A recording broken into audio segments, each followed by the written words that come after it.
were just telling us about the various aspects of communication skills, and that it is not only about English, because in India we only think like, okay, and in fact we look down on people who, oh my, she can't even communicate in English. So Correct. can you just take us through the different aspects of what is communication skills all about? Yeah. Definitely, Nisha. Communication skills is it's a big concept. There's too much to cover, but whatever I can add, I will definitely try to add. One thing I would like to tell everybody is speaking in English and communication skills are two different things. If you can speak well, it doesn't necessarily mean that you are a good communicator. But if you are a good communicator in your own mother tongue, any language, that's what will take you forward. That's what will give you success. Of course, communicating well in English is definitely a wow. But people think that, people lack confidence because they don't know English. Not that they don't know communication skills, but they do not realize the difference. Communication skills is of two types. It's divided broadly into two categories: verbal communication and non-verbal communication. Of course, verbal communication is about using your words consciously, mindfully. Using your words. The power of words is this. But do you think, Unisha, can you tell me how much percent of verbal communication is really important to make your first impression? I think first impression goes a lot on, yeah, a lot on other things, maybe 50, 60%. Uh, It's only it, 7% of your verbal communication is that makes the first impression. Only wow, 7%. wow. Okay, Rest, that's a revelation. yes. And 93% of the communication goes to non-verbal communication, where body language is huge. Eye contact, gestures, vocal variety, tone of voice, everything adds to non-verbal communication. The way you dress, the way you sit, the confidence you show, the conviction you carry, how you add feelings to words. This is what communication skill is all about. And this is devoid of any language. It can be in any language. Mhm. So yes, English communication is what we are talking about over here because that is a global language, and but we need to use gestures. We need to make eye contact, and yes, and you can move forward if you have the power of expressing your ideas. So there's something which I believe in when I talk about communication skills, which I tell all my students. I have ladies batches, teachers, students, teenagers. There's one key which I think everybody should take care of as be interested and be interesting. This is the principle That's I live by personally. very true. And if it is misunderstood. I don't know if my listeners are even will be able to understand. Be interested. What does that mean? If I'm talking to you, am I interested in you? Am I making eye contact? Am I showing curiosity? Am I wanting to know more from you? That is about being interested in communicating, in talking, and making a conversation. And be interesting is something about, am I interesting enough for the person to talk to me? Am I making good communication skills? Am I dressed well? Am I speaking well? Am I making an impact? So all this is a combination which takes everybody forward. So yes, and now the third communication skill that has been added, virtual communication. Yeah. Okay, Yes, so we'll yes, come to that. So this yes. is very interesting because recently I read something. I think Dale Carnegie. He said that you can make a friend in 3 years if you are talking. If you you want to know what they are doing. But if you find, I mean, if you want to talk about yourself, but if you want to talk about what they are doing, you'll make it in 3 days. So Correct. yeah, be interested. That's a very great takeaway. So Rachna, a lot of people who follow on the job are looking to make great careers, and interview skills is a very important part of our journey. So I just like to know, like, being a communication coach, what kind of insights can you give us regarding interview thing, and how interview skills, and how they can hone up those skills? Uh, that's a very interesting question. That is a need of the hour. I think interview skills is all about life skills, which these students, the interns, the on-jobbers need to hone their life skills, and they need to be learners. So when I talk about interview skills, there are many things that can be covered. For instance, we can talk about their body language. So there is a virtual interview nowadays. Of course, due to the pandemic, we have virtual interviews. We have offline interviews are not there. But whatever interview they have, they must avoid being casual about their approach. Be well prepared. Nowadays, I notice in the teenagers and these on jobbers, they take things. Talent is the most important thing. They don't need to be well dressed. They don't need to be groomed. So be well groomed, be prepared. Like you submitted your CV, you have your CV that you given to the employer. Have you anticipated the questions they're going to ask you? You've written my achievements, my my recognitions and everything. Did you anticipate that? Did you make a list? Did you do your homework? Did you anticipate what questions might be asked to you? What you will be answering? And have you practiced talking with conviction, presenting with conviction? That's where a very thin line that is missing. And this is what the on-jobbers must take care of. Avoid using slangs in your interviews. And this typical word, yeah. They use the word yeah. It Right. really breaks. It's a communication barrier. It breaks the interview. Know more about the company you're going to. Practice good body language. And nowadays, online, so many courses are available, so much that you must be a good learner. Feed your brain with different skills, own your skills, practice speaking, and yes, you can get there. That's great. So yeah, this is such a wonderful insight, which even I would like to, with from my experience, add my two bits on it. Ki the main thing is confidence comes from knowledge. So if you're aware of the company that you're going into, the profile that you're going into, then you can easily anticipate the kind of questions that they ask, and something obviously is going to be around what you've mentioned in your CV and the activities that you've done.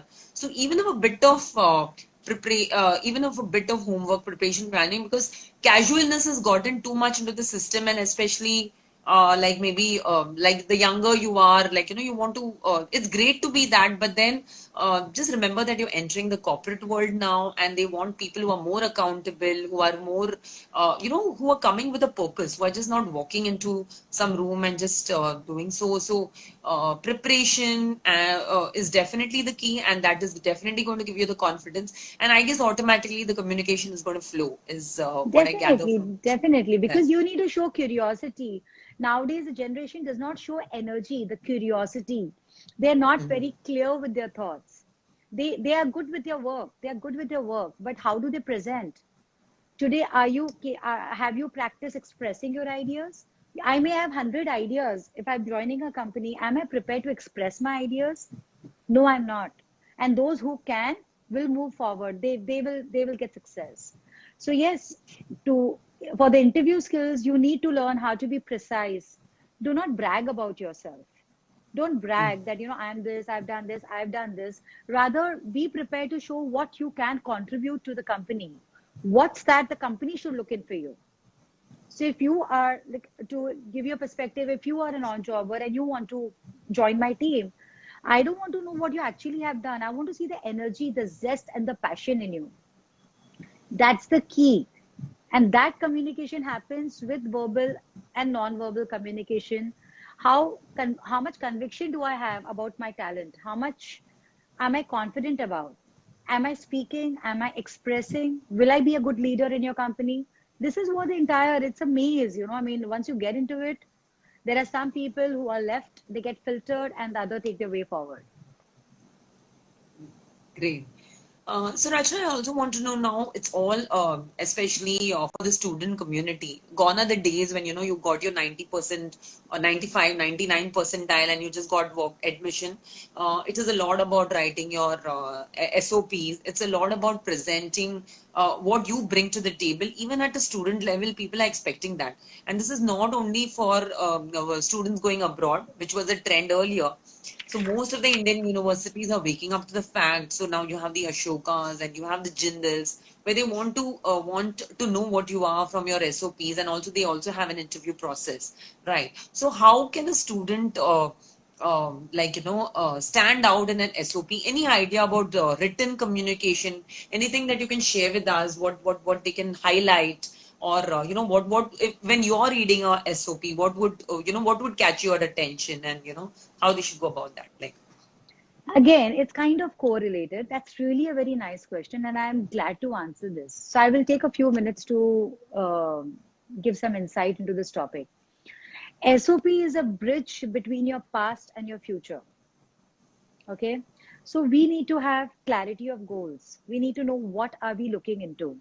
Now, when I tell you, when we talk about SOPs, we talk about communication skills. When we write, you're writing, right? You're writing your SOP, statement of purpose.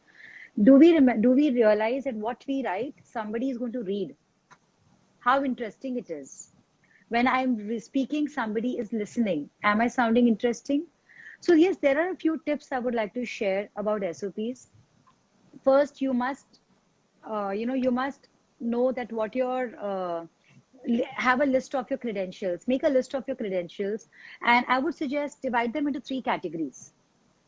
Your list of credentials, certificates, experiences, quickly jot it down and divide them into three categories. One would be for your interview, which is your one page CV.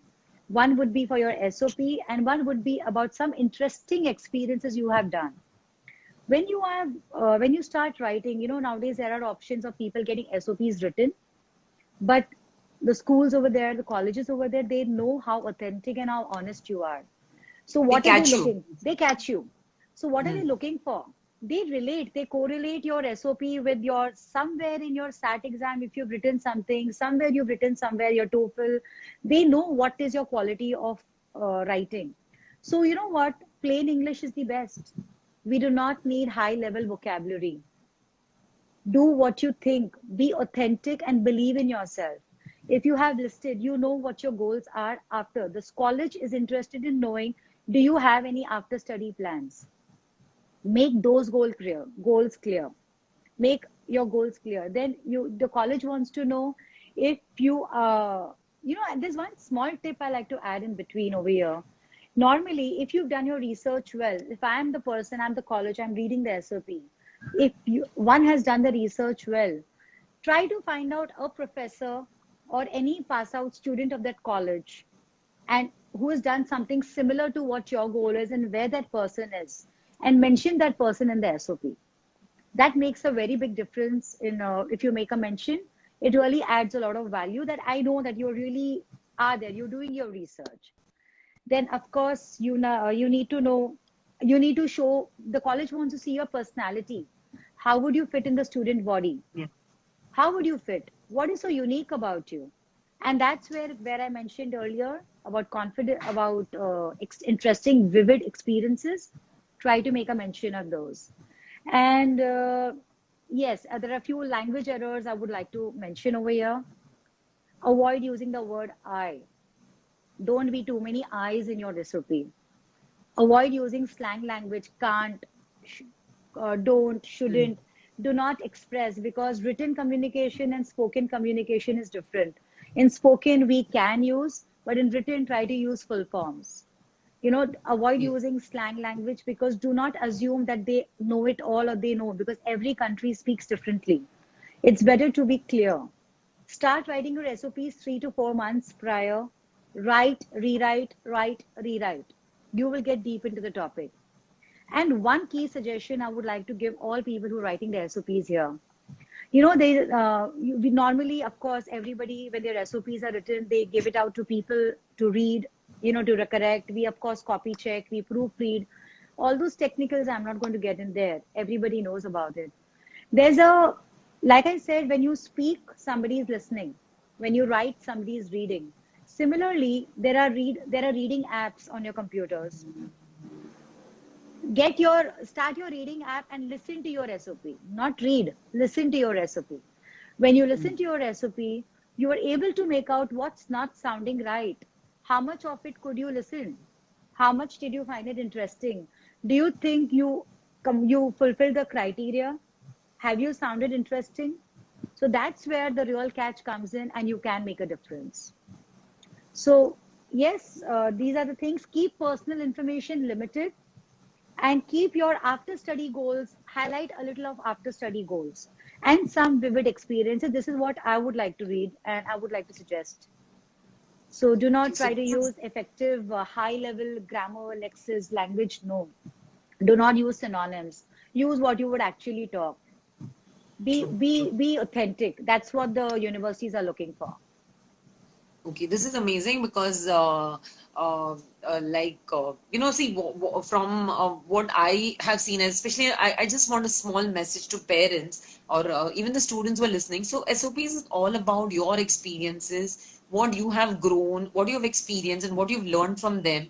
So it could be even a simple thing like, you something that you did in school and some small lesson that you got. So even if you've failed and learned, or it's all about you, your experiences. It doesn't have to be the some warrior story or a superhero story which you want to Certainly. cook up over there. Authenticity is the key, and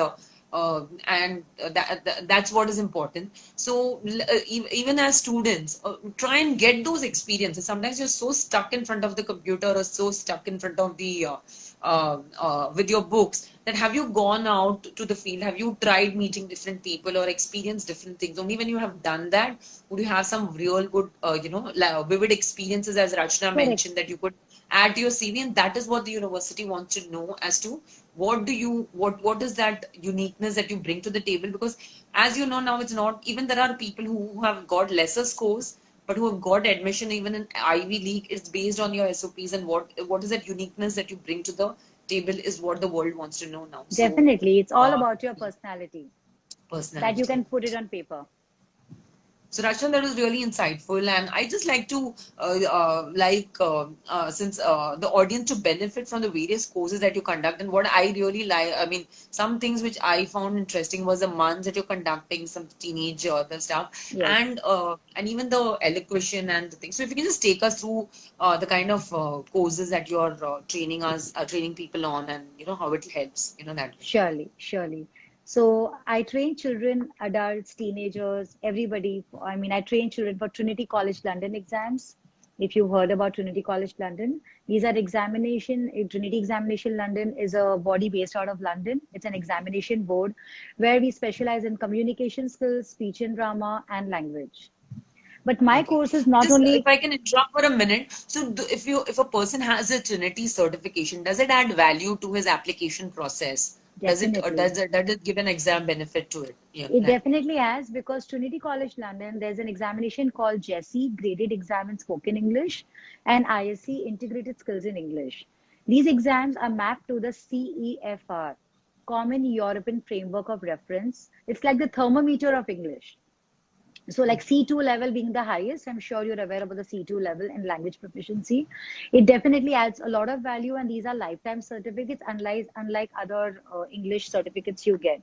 So it definitely adds a lot of value to your higher level studies, proficiency certificates. Then what in my course, what I do is, see, Trinity College is a one thing which we train for, but my courses are all inclusive courses where we give them a platform to express their thoughts, to express their ideas, to have group discussions, to develop their personality. And we build their all inclusive skills. All these are transferable skills which are actually required for the outer world. So my course, from a 5-year-old to a 40-year-old, anybody who joins it, be it ladies, teenagers, months which I have organized, we give them leadership qualities. I have a team of excellent teachers who are very passionate about what they teach. So we train them for personality development, we train them for communication skills, we train them for creative thinking, creative writing, mind mapping, and the list just goes on. Of course, speech and drama, and many more. So yes, this Wow. my we have courses like the Confident Teenager, we have English Conversations, we have Persona Power, we have many, and we have It's Debatable, like a month training, wherein and the best part is, because of online platform, we use Facebook via Zoom. We can go live on Facebook and YouTube. We go live, so that experience of public speaking comes very often to my students. So they get the platform where anybody and everybody can just watch them at any time. So yes, this is what we train for, and we're Wow, this looking is forward to empower and enthuse more children and adults, of course, in the future. So this is what I find very mind-boggling about Rachna is the amount of courses and how she manages to handle everything. And I'm always super impressed by this particular thing. And yeah, so I guess that we've had a really wonderful and a fruitful and an insightful session. And this is great for all the people, especially our audience, because we are an audience of learners. We are an audience of people who want to do well in life, who want to get that extra edge. And nothing gives you an extra edge, believe me, guys, as communication skills. Because again, like I want to end with what I started off. Like you can see our videos on YouTube on the job handle, and we've interviewed. Aerospace engineers, cosmetic research guys, and we've interviewed people, say even finance or IT, which typically these are the kind of careers that you think that you're going to be sitting in a room and sitting in front of the computers, and you don't really need to go and interact. I mean, you do. I mean, communication is not that thing. But believe me, all of them have stated.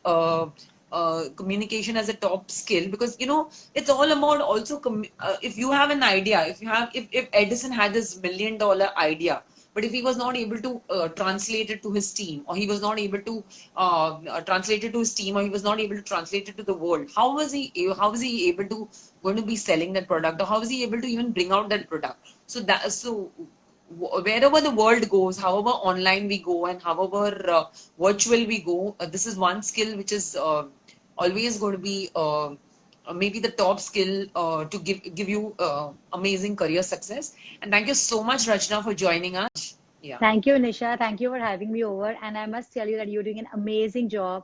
This platform on the job is really the need of the hour where people need to, people nowadays, everybody is lost. On jobbers are lost, where to go, what to go. And you're doing an amazing job by giving a platform, exposing them to the industry specialists, giving them live experience to what they should get into. So really kudos to you, Nisha. Very good work. I'm so proud to be here. Thank you so much, and wishing you all the very best, and may you all have wonderful and fulfilling careers. Thank you. Thank you so much. Thank you.